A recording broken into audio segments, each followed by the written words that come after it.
uh, which, which is stand by ASEAN Research Center of a committee with Share Future from University Tunku Abdul Rahman, Malaysia, is organizing this talk. The speaker is Dr. Granny Lim from National Graduate Institute for Policy Studies from Japan. And the topic he's going to share today is about linking East and West, Vietnam's role in the new global supply chain. So let me briefly introduce Dr. Guani. Dr. Guani Lim is the Associate Professor at the National Graduate Institute for Policy Studies, Japan. His main research interests are comparative political economy, value chain analysis, and the Belt and Road Initiative in Southeast Asia. Guani is also interested in broader development issues with ASEAN, especially those of China, Vietnam, and Malaysia. Guani has published his findings in key academic journals such as World Development, the World Quarterly, and Journal of Contemporary China. His latest monograph, The Political Economy of Growth in Vietnam, Between States and Markets, published by Roulette, details the catching up experience of Vietnam since its 1986 renovation reforms. So let us welcome Dr. Guani to share his thought today with us. So Guani, the floor is yours now. Hey, thank you, Tenby. Thank you, Tenby. And thank you everyone for making time for this. So, I will share my slides, yeah? Yeah, thank you for making that. Oh, Michelle, you're straight away. Okay, how to push back? Okay, you all can see, right? No problems, right? Yeah. Yeah, okay. Thank you everyone for making time. Thank you, Tenby, for hosting. So, the title is, I think it was Tenby who made this, but the point is about Vietnam in this new global production networks lah, linking East and linking West, right? And most of you are Malaysians, right? I think maybe only Nikolai is not Malaysian, but I think most of us are Malaysians, right? So we have heard of Vietnam quite a lot, right? Whether watching TV or meeting Vietnamese migrant workers, so on and so forth, lah, right? And you probably heard of them quite a lot about how developed the country has been, how up and coming it has been, and how it's profiting from this trade war and stuff like that, right? And all of that may be correct, but what I hope to do today is to contextualize all this development so that we all can have a better perspective of what's going on. Okay, so why did I use lesson? But anyway, by the end of the seminar, right, you should be able to understand how Vietnam has been doing economically, largely over the last 10, 15 years, right? And to appreciate that there is progress. Your uncle, auntie on WhatsApp didn't lie to you or cheat you. There is progress, but this progress is highly uneven. So there are a lot of winners from this high growth thing, right? But at the same time, there are also probably a lot more losers that you probably don't hear about that much, right? So that's the point number two. And the last point is to situate Vietnamese growth in relation to, the broader East Asia. And that includes us in Malaysia, right? So that's the broad outcome. And this seminar is largely, I would say not largely, maybe 50%. 50% is based on this work which was published very recently about the Vietnamese economy. So I believe it's a free access for the next few days. But if you want it and somehow it's paywall, you can just email me and I'll give you the PDF, right? So here is how it's organized, right? We start with what happened in Vietnam, right? After 1975. 1975 is where basically Vietnam got reunited, right? If you watch enough films, you know that there's a Vietnam War. But in Vietnam, they call it the American War, right? So apart from that, right, what happened after 1975, a snapshot, and even briefer snapshot of what happened since the 2010s. And then we look at, okay, how well you've been doing in terms of FDI trade and the industrial organization. And the last one that I think a lot of us are here probably because of this is that, is this country going to be the next China, the new Asian dragon, the new tiger, whatever, right? I will leave that judgment to you. Although you probably get a good sense of what it's like lah, as we progress down the presentation lah. So, 1975, both Vietnams were reunited. So, and after that, there was quite a few military conflicts. There was a campaign in Cambodia, which toppled the Khmer Rouge that ruled parts of Cambodia. I would say a large swathe of Cambodia at that time. And because the Cambodians, Khmer Rouge were backed by the Chinese, right? So there was a retaliation from the Chinese, lah. That is in 1979. And all these things cost money, right? And never mind that internally the policy was not very good. So there were needless suffering, lah, right? There was needless suffering. And this thing eventually pushed the Vietnamese to reform their economies, lah. It was because of desperation that they decided to open up the doors and push for more reforms in 1986, lah, the Doi Moi, right? It's similar to the 改革开放 in China in 1978, late 1978. So if you think that the Chinese reform in the late 70s is the most successful ever in communist slash transition economies, right? Then you're not wrong. But who is the second most successful one, right? It's actually Vietnam, because if you look at a lot of these transition economies in Africa, in Latin America, and in Central Asia, right? They did not do too well. A lot of them suffer quite a lot, right? Especially in Eastern Europe. Even, Mongolia, right? Mongolia also did not do too well. Lest we forget. So Vietnam is probably the number two guy, but the gap between number one and number two is very, very big. So it's still an achievement, nevertheless. And the other thing is that it has grown quite fast. So fast that people think that it's catching up to, in Malaysia, we used to call the four little dragon, four little tigers. Many years ago, we don't use this term anymore. 四小龙, 四小虎, we don't use this term anymore. But that was the term used in the 90s quite a lot. We don't use that anymore. And they are closing in on us. And a lot of your uncle, auntie will say, oh yeah, they're going to catch up to us and they're going to overtake us. Malaysia, we like to talk like that, right? But is that true? I'm not so sure. That one you can see later, right? Just give me another 20 minutes and you can get your answer. So this is the US Embassy, the evacuation when the South Vietnamese government has fallen. So the American staffers were trying to evacuate. So this is one of the enduring pictures of 1975. Before that, there was also a lot more. And if you remember, there were a lot of Vietnamese refugees in Sungai Besi, which is quite near to Utah today, right? For many years, between 1980s to 1990s, that was where we put a lot of the Vietnamese refugees at Sungai Besi. Now they are no longer there. So these people, they came out in large numbers after 1975. Prior to that, there were, but these people were not in big quantities until 1975, because that was when there was a lot of purging, right? So this is some of the pictures. And of course, accompanying this was the military conflicts that we talked about, right? There was the campaign into Cambodia and there was the Chinese retaliation. It's not talked a lot about this Sino-Vietnam War, but if you talk to people, they will remember this, especially from the Vietnam side. I was told that they were almost entering Hanoi, right? Once you cross the northern border, right? If you remember all the posters, Sapa, right? The one with the rice steps, that is the border. Once you cross the border, it's all the way down to Hanoi already. So that was when the Chinese were very, very near to Hanoi, right?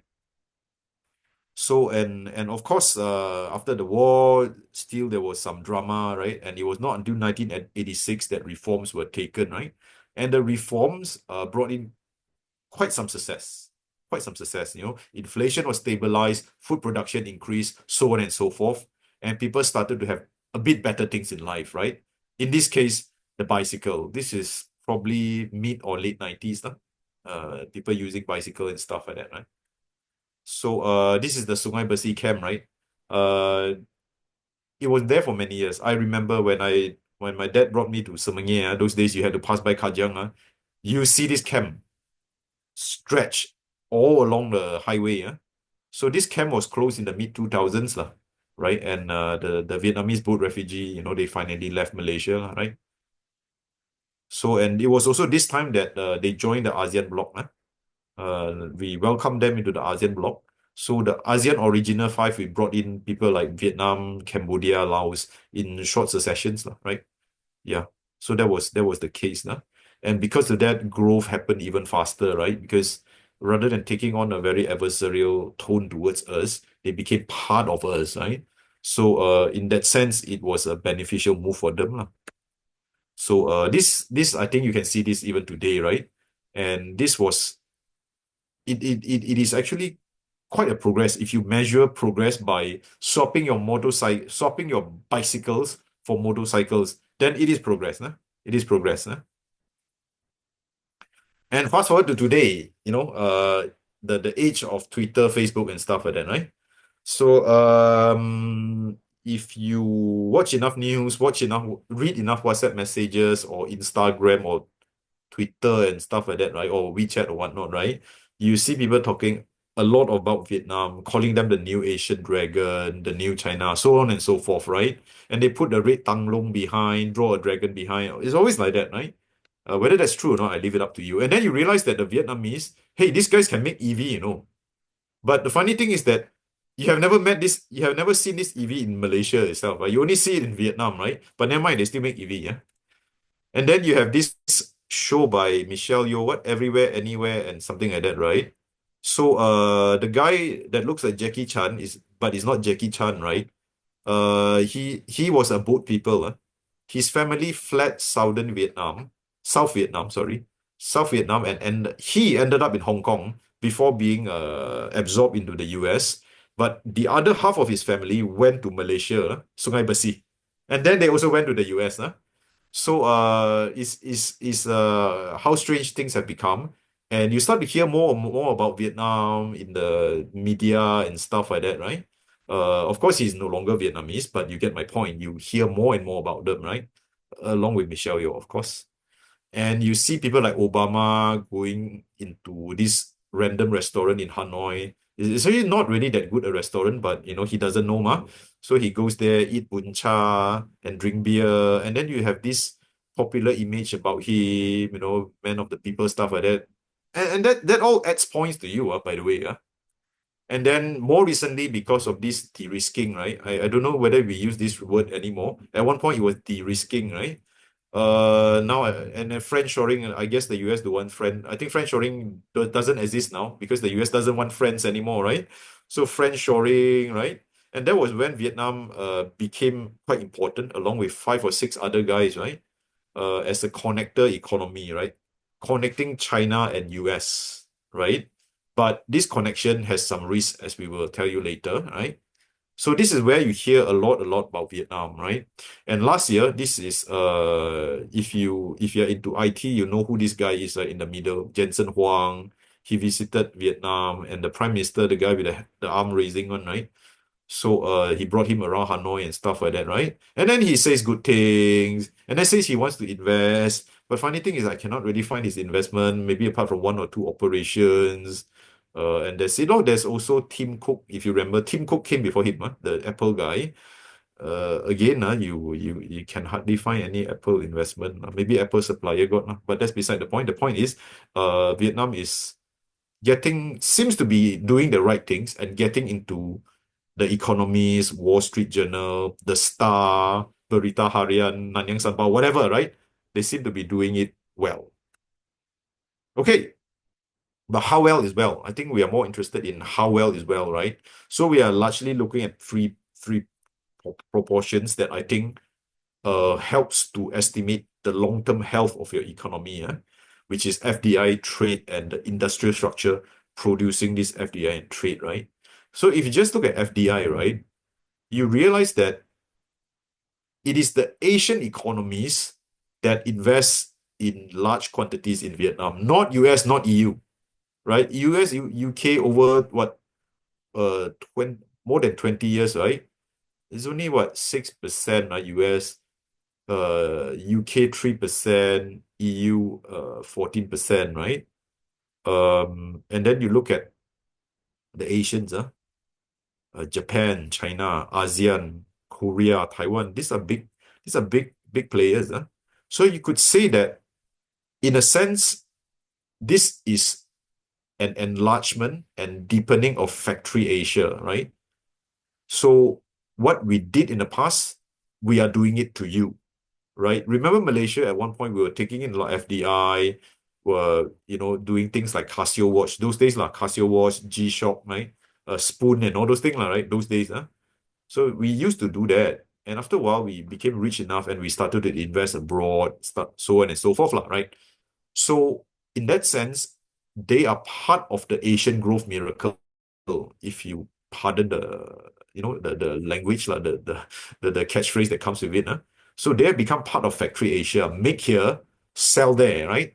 And also make here, sell there, US, EU, and sell somewhere here to us as well, ASEAN market, right? So in that sense, they have also become part of the story. Yeah.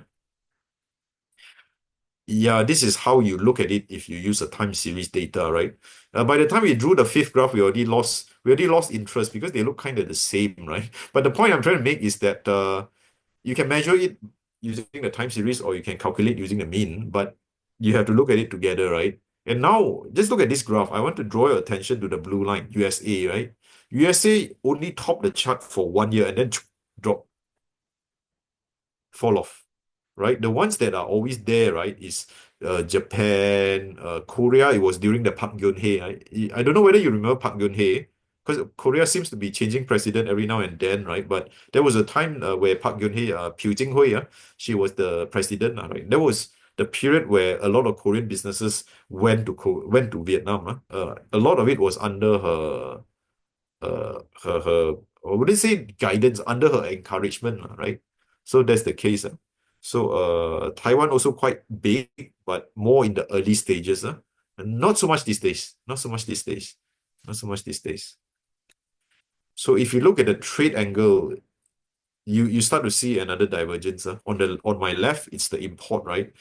It's very clear that there are only three big markets for this guy, right? China, Korea, and ASEAN. Right? Actually, ASEAN is dropping, by the way. The nine of us together, our market, nine of us also lose to Korea, no? Right? If you're just talking about the import, right? And China alone is like head and shoulders above us, lah, right? And if you look at the export market, it's also very clear that it is the American market that really saw. And this happened during 2017 and onwards, right? And 2017 is also Trump first term, lah. The Trump first term first year, some more, right? So this was also where the de-risking thing became more and more pronounced, right? Of course, a lot of these things happened during Obama time as well, right? If you remember, Obama used to say pivot to Asia, right? Not him, maybe Hillary Clinton, right? But of course, there's no pivot to Asia anymore, right? But the point I'm trying to make, it was the de-risking that saw the companies adjust and take positions, and because they took positions, it affected the trade flows. So sometimes it's not really the government deciding. It's a lot of times you do something, the markets react, and then there will be a new normal, right? So that is the case. The import, you rely on China and a bit of Korea, whereas export, largely USA, right? So if you put in the same graph the US and the China part, right? And then you really start to see it's quite obvious that you have 30% of what's that, export to China, import from China, right? And then you have another also about 30% export to the US, the red line. So in that sense, you are connected economy. 30% China, 30% USA. No. Connected economy, right? That fits the definition, right? But at the same time, it also exposes you to a lot of risk, right? If you remember last month, there was the Liberation Day tariff thing. Now I don't know what happened, right? This Liberation thing, right? Liberation Day thing, right? That spooked a lot of people in places like Vietnam, Cambodia, and Laos. Malaysia, we were also spooked, but I think our institutional strength were much stronger, much deeper, right? So, and we are very familiar with how to play this ASEAN thing, right? So, if you just look at the Vietnamese perspective, right, it exposes them to a lot of risk. Because if you remember, during COVID times, there were cases where the trade was shut down because of phytosanitary reasons, right? And once it's shut down, it can cause a lot of damage to you, right? And there were a few cases at the Chinese-Vietnam border where the trade was suddenly suspended and it was very hard to restart it. So a lot of people suffer losses. And it may not be that easy to pick up from the statistics. And these are the what do you call the recorded statistics. There are also the semi-gray statistics that's not properly recorded, right? And of course the US side is not that smooth sailing for you also, right? Yeah, not that smooth sailing for you. Yeah. Even before Donald Trump, right? Even before Donald Trump, right? So beneath this FDI and trade, right, what we should be looking at is you can be very pro-trade, you can be very pro-FDI, but how have your companies benefited? Because if your companies participate only very thinly, very shallowly, then how different are you from Malaysia or Thailand, right? You have a lot of export, you have a lot of import, but do you know how to make them? Do you really know how to make, say, a semiconductor plant? Do you know how to make a computer from scratch, right? I think for Malaysia, we don't know how to do it. I can tell you that. You may have Penang, but you think Penang is better than Singju, eh? I know, right? Obviously, the answer is not, right? And the best way to estimate it is, do you have manufacturing champions in consumer goods that are brand name and have high value? So in short, do you have your own version of Samsung, Hyundai, Toyota? Do you have that? Malaysia, we don't have. I can tell you that. Thailand also don't have. But if if you want to judge Vietnam, then you should judge them to the same standard, right? The question is, do you have your own Hyundai? Do you have your own Samsung, right? So I will use that standard and judge everyone accordingly. And you look at Vietnam, right, over the last 20 years or so, right? Look at the 10 biggest company. The 10 biggest company, yeah? How many manufacturers? Only three. And then later on drop out to two, right? And Vinamilk, as the name says, you probably know what they sell. Saigon beer, you also know what Saigon beer sells, right? Huafat does metal products. In Malaysia, it will be like pressed metal berhad, right? If you buy shares, you know who I'm talking about, pressed metals. So that is the level of competency that the Vietnamese industrial structure can do and has been doing. Of course, you can bring in a lot of FDI, but whether that brings in the technology so that you know how to do, I think is not directly related. It could even worsen. It could even worsen your condition. So that's Vietnam. They don't have the equivalent of that, right? And the worst thing is, if you look at the parts not circle, you realize that we have a big problem that most of them do things that are not easily exportable, right? Things like real estate, Vin Group, right? The guy that supposedly make the EV car, right? They've been doing real estate for very long, right? And then what? Vietcombank Finance, right? What else? Vietnam Airlines, you probably know what they sell, right? Who else? Petrolimex, Energy and Utilities. It's a bit like Tenaga Nasional Berhad, equivalent to your pet dagangan, something like that, right? So these people don't really export. And if you don't export, how do you build competency? You don't compete on the global markets, right? So that's the case for Vietnam. You may have a lot of FDI, you may have a lot of trade, but do you really gain from that? This is one measurement, right? There are more mathematical ways to measure it, but this is more direct, right? Do you learn from it, right? And to be fair to the Vietnamese, let's look at the other Asian economies. Like this is Toyota, this is Japan, 2023, Japan supposedly, advanced economy, don't really need to do manufacturing. Even then, people still got a few manufacturers there. And these manufacturers, you know their name, Toyota, Mitsubishi, Honda. Down there got Hitachi, right? 7-Eleven also got, but there's number 8, number 7, 7-Eleven is there, right? They still do that, and Toyota still makes some of the best cars around, still makes some of the best, lest we forget, Honda, motorbike law, right? Malaysians, we like to buy Honda Civic, the Melaka plant, right? Hitachi, you would probably buy your aircon, right? Hitachi, your fridge, Hitachi, right? Yeah, Japan Post, Japan Post. So anyway, what I'm trying to say is this is Japan, supposedly developed economy, Okay, then let's look at Korea, even more extreme, right? Even more manufacturing driven.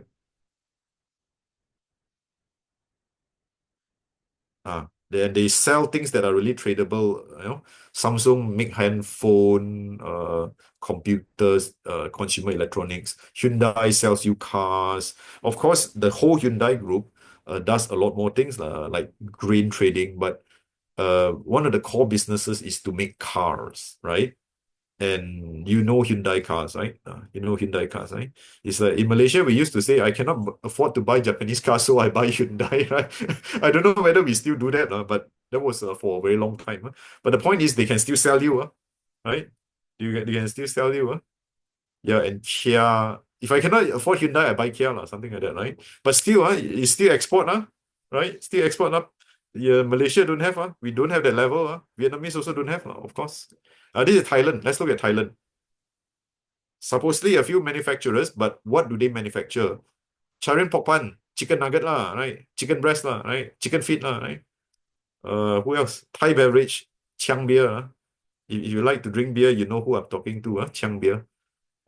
Siam Cement, largely industrial products, but very, very regional in focus, the business. Malaysia, how many manufacturers? Only two, right? Pressed metal and Petronas Chemicals. And then the thing about, you can say, oh, Petronas Chemical make manufactured products. True, but the type of products that Petronas Chemical does is very oligopolistic. You and I cannot simply just start a chemical plant, right? It's not that easy to start it. And a lot of these products, they need very, very long cycle, right? Ethylene, so on and so forth, right? So in that sense, it's very oligopolistic, right? So is it a good measure of competitiveness? Not so much. Maybe press metal, you can say, but press metal is not that big, right? As a company, is not that big. And the thing about manufacture is that you can learn and actually have economies of scale and scope, which other industries cannot provide you with. So that is how I estimate industrial strength. You may disagree with the method, but I think this is the easiest way to see that. So if you really ask Vietnam, is it a new China, new Asian dragon? Not so much. But is it a failure? Not so much also, right? It's the six Chinese words, right? Means you're not that good, but you're also not that bad, right? It's kind of like Malaysia, right? If you put it in very Asian terms, you're like Malaysia or Thailand. Forget about Taiwan. Forget about Korea. You're not that level. Forget about it, right? You're much closer to Malaysia, Thailand, Indonesia, right? And perhaps that's not a bad outcome, right? Because Malaysia, guess what? It's still better than a lot of countries, man. So is Indonesia, so is Vietnam, so is Philippines. We're still better than a lot of countries. So the point that comes from this is the first question, I think you kind of know what the answer is already, right? Probably don't know lah. So number two is, I'm sure your uncle, auntie on WhatsApp mean well, but just because you spend 2 nights in Saigon, you think you know Vietnam, is it? You have to go and look at the boring data one, right? Just because you spend, 500, 1,000 ringgit, buy Air Asia ticket, go to Halong Bay, go and ride on a boat, you think you know the country well, and then you say, very hardworking people. You just went there for only 1 week, so let it be that 1 week, lah, right? And the last one, I think a lot of Malaysians can relate to, right? It's like, oh, we are losing out, we're losing out. But funny thing is, I've been hearing that for the last 20 years, 30 years. You're still only behind Singapore and Brunei, right? It's true, you've been complaining about it. We are so slow, we are so inefficient, we don't know what we are doing. Why are you still number three? If you don't want to count Brunei, it's also fine, because a lot of people don't count Brunei. Then you're number two, lor. So that's the case, right? And assuming that Vietnam can suddenly catch up to you, if you just calculate 4,300 to 12,000 plus, right? Per capita basis, right? People have to flip 3 times, right? And you have to mess up very big time for them to catch up to you. And you have to do it over a period of time. So is it that easily doable? I'm not so sure. right? So this is the end of my sharing. So I look forward to more discussion with you all.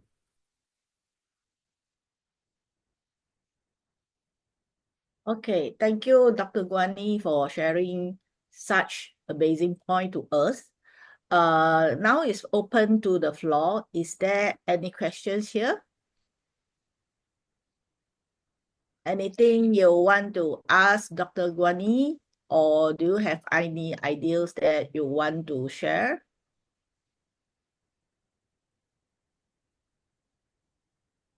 So, Guani, let me ask you a question, huh? How do you think how long Vietnam will catch up Malaysia? I think it's very difficult, that question. That means you're asking like a question that even World Bank cannot answer, right? You ever I think we are both in the middle income trap, right? Mm. 中等收入陷阱. We are both in the middle income trap. But Yes. the middle income trap, if you remember, Malaysia, we only started talking about it during the Najib era. Then after that, because of certain things that Najib did, so it became silent, right? Mm-hmm. And then recently only there's some revival, right? No? And Najib, from the day that he became PM is how many years ago? Right? Mm. More than 10 years, right? Yeah. And you're still talking about, oh, I'm still stuck in middle income trap. I'm still trying to exit it. Right? So that's why it's called a trap, right? That's why it's called a trap. And Vietnam is also in that trap, but their trap is much lower than you. You're on the higher side of the middle income trap, the upper middle income trap, like people lower middle income trap. Mm-hmm. So if both of you are trapped, then most likely you can both of you will be stuck there, lah. So they will not catch up to you. You will not fall out, and that's the dynamic, lor. Okay. Yeah. I don't think, definitely not within these 10 years. The one that they have catch up with this recent years is only Philippines. In Mm-hmm. terms of GDP per capita, by early after COVID, 2022, the Filipino GDP per capita has fallen to below that of Vietnam. Right? But so the next stage, the more proper question is, how fast can Vietnam grow so that you can catch up to the next guy, which is Indonesia? Mm-hmm. I think Indonesia, 5 years, within 5 years is okay. They most likely can catch up.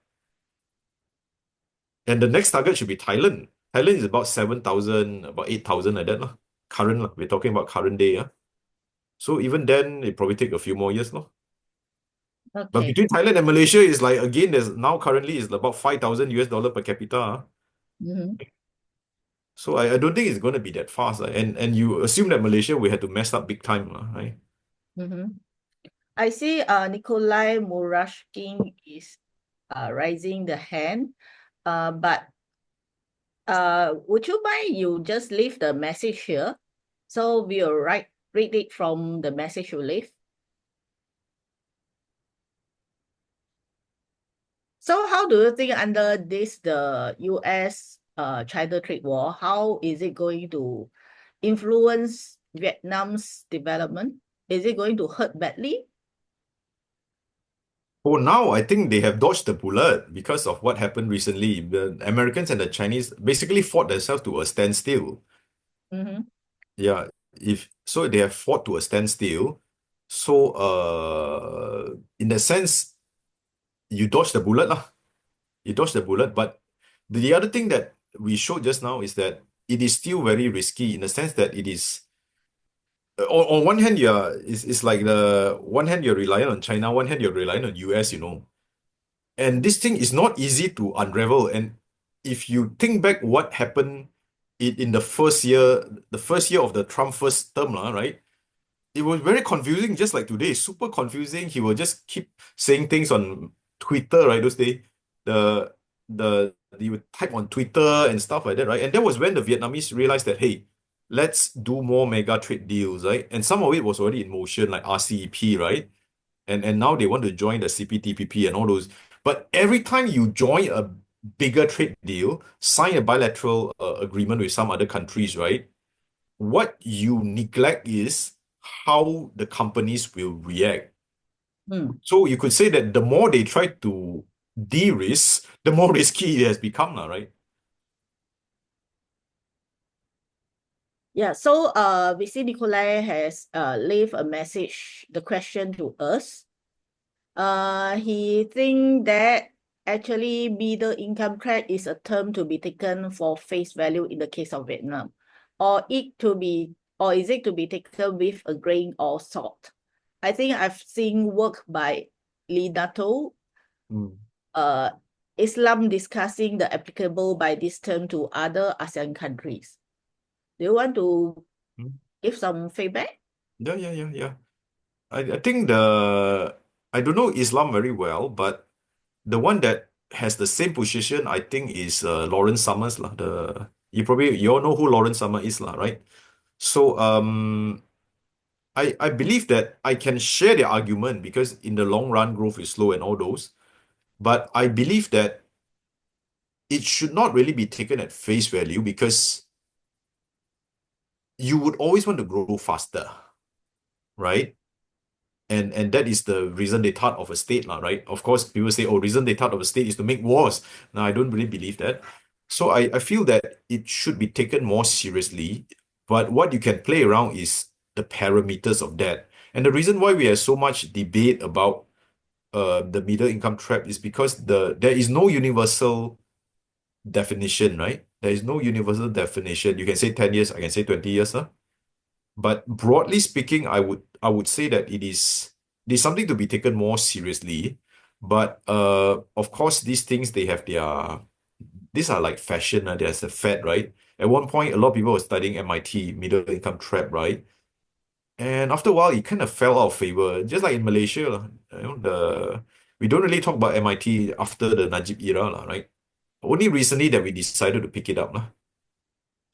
But the point is you have to grow faster, right? At least for Malaysia's case, we we have not grown faster, right? Our high growth period was between 80s to 97 financial crisis. After that, our growth never really recovered. There is growth, but not as fast as between the 80s and the 90s, lah, right? So I think that serves as it's more as a intellectual compass, lah. That is how I would approach it, lah. We have another question from my colleague, Hong Lip. Uh-huh. So he said, what do you think is the impact of the BRI on Vietnam's growth, particularly in areas such as the Liangnan Yichuan Special Zone? Oh, the Liang Yichen is largely the northern part of Vietnam, northern part lah, the northern part, right? So in Vietnamese is still Liang Nan Yichen, but I don't know how to read it off the top of my head, but you can tell it's Liang Nan Yichen. So I think the growth would still be there, but the more important thing is the quality of growth. One of the reasons why the Americans are so mad with the Vietnamese is because they feel that Vietnam is used as a transit place to sell basically made in China goods. You just make it made in Vietnam. A bit like Malaysia, lah. Recently, we've been accused of doing the same, right? Essentially, this is Chinese good. But because you just add one label, just do a very simple job, and then you quite make in Malaysia, lah, right? So that's why that is quality, lah. That is quality of growth. So I think that that will have an impact. And going forward, I think the Vietnamese will be more careful. But how that will lead to more growth or better quality growth, we don't really know, lah. We don't really know. And as far as we know, China is not a very big investor in Vietnam. Although if you go to Vietnam, you probably say that, hey, why there's so many Chinese goods, right? But that has no direct relationship with FDI. So in that sense, it's much harder to tell. But if you don't push people for high quality growth, they would hardly give you high quality growth, isn't it? A bit like Malaysia, right? Okay, so Nikolai has the second question. The question is, how important is the share of B2B, business to business, in Vietnamese economy or manufacturing? Example, in the case of Japan, there's the consumer tip of the icebergs, such as cars, electronics, white goods. But there is also a lot of B2B by Hitachi, Toshiba, etc. Shipbuilding, in instrumentation, and machine building for factories. Hmm. There's no direct measurement of this, Because I think what Nicola is asking is how much of it is pushed by the state, right? How much of it is pushed by the state? But if that's the case, I would say it's fairly market driven. It's fairly market driven. Of course, the state will come in and give you better infrastructure, better airports, so on and so forth, lah.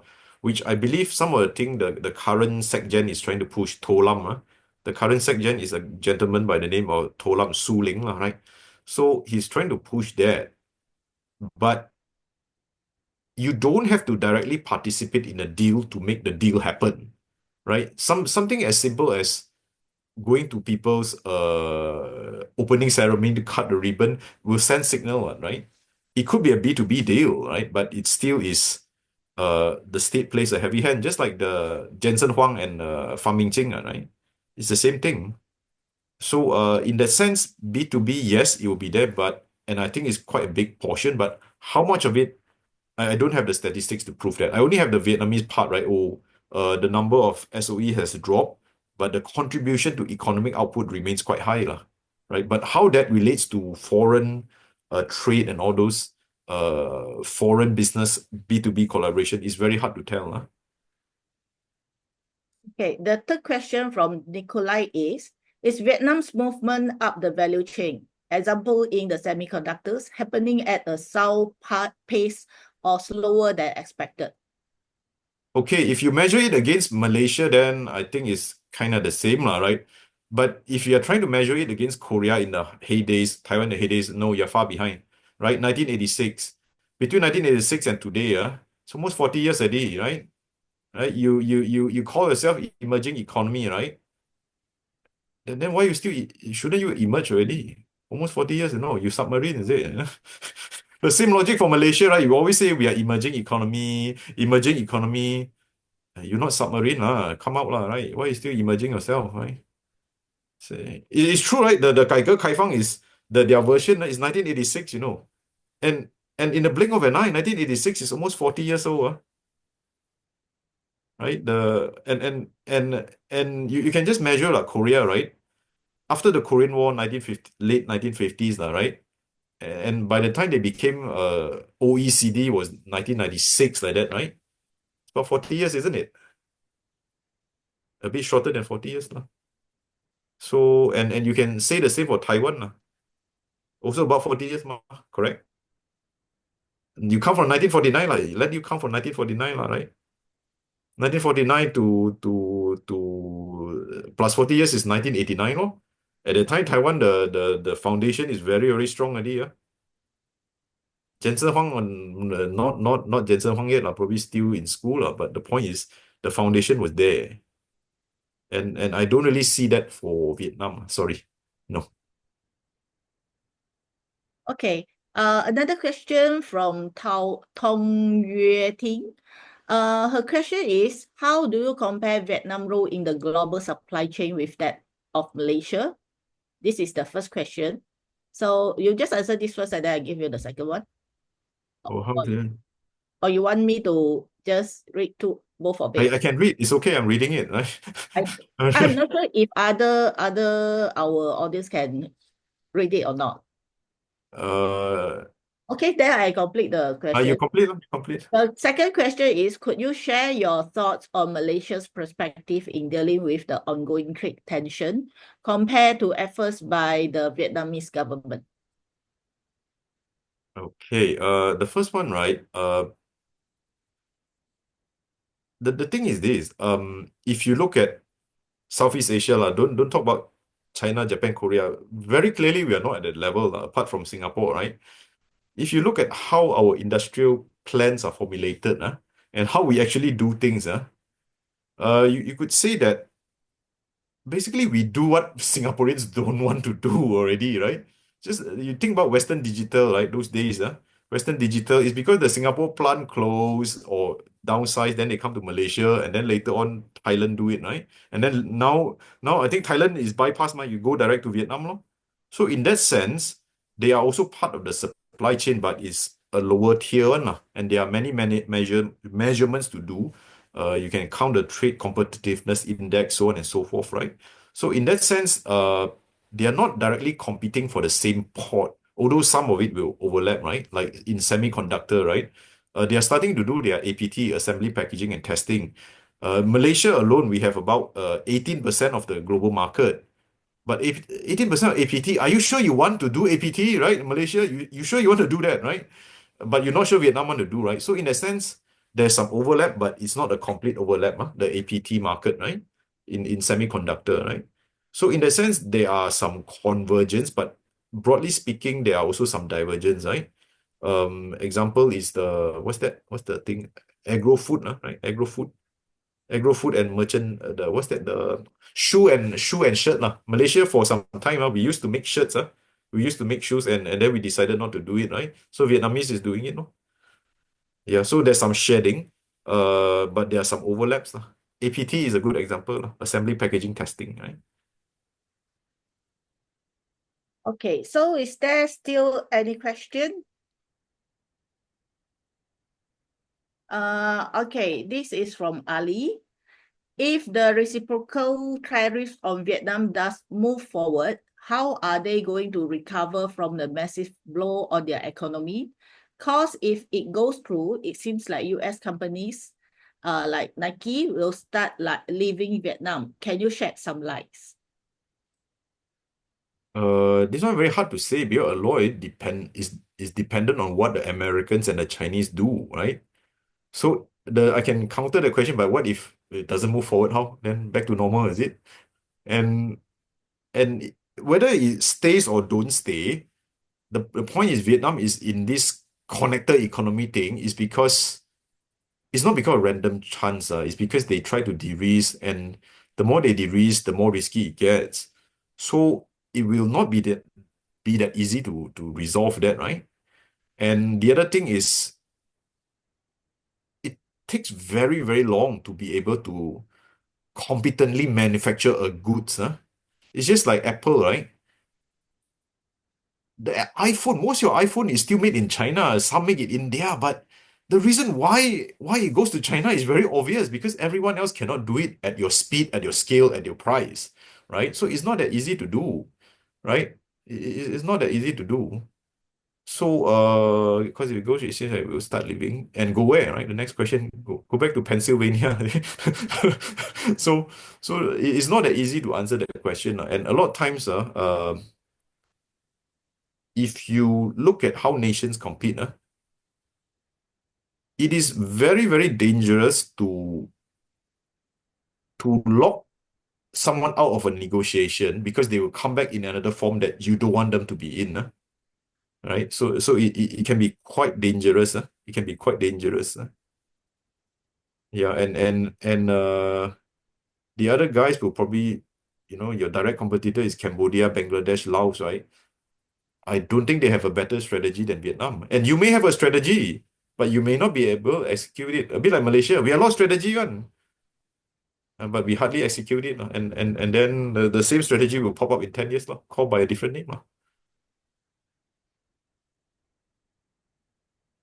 Okay, so before we conclude the talk today, Guani, do you still want to add in anything to Oh, share first? nothing.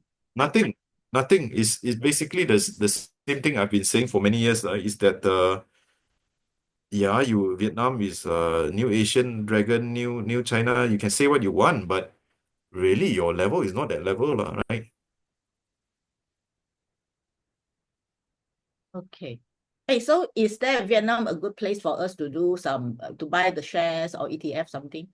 You want to buy share, very difficult to buy Vietnamese share because it's not liquid, right? Mm-hmm. Can you imagine, right? Vietnam has two stock exchange. You cannot believe, right? Two stock exchange, one in Hanoi, one in Ho Chi Minh City, right? And it's very illiquid. And it's very, very liquid, right? And then you want to buy ETF, right? You can buy those routed to Singapore, but even then it's just as illiquid, right? Mm-hmm. Yeah, it's not that easy to buy and trade share if you look at all these things, right? And then when you buy through Singapore, you have to pay a management fee and all those, right? Yeah, how to buy, it's not that easy to buy, right? Okay. So if there is no any questions, so I think we can conclude this talk earlier. So, JY, do we need to take a group photo?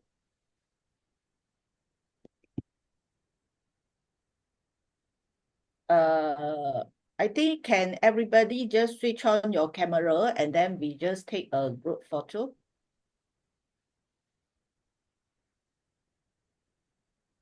Please switch on your camera. If not, only me and Dr. Guanin. Video disabled by host. Oh, I see. You're disabled. Okay. My hand. JY, are you there? Who is DY? Hey, Hong Lik. Yeah. Okay, our host JY maybe is just away. So I think never mind lah. Oh, yeah, can already. So JY, can you help me to take the photos because I'm not really good in doing this thing. I just do the calculation. Just I count lah. Please switch on. 1, 2, 3.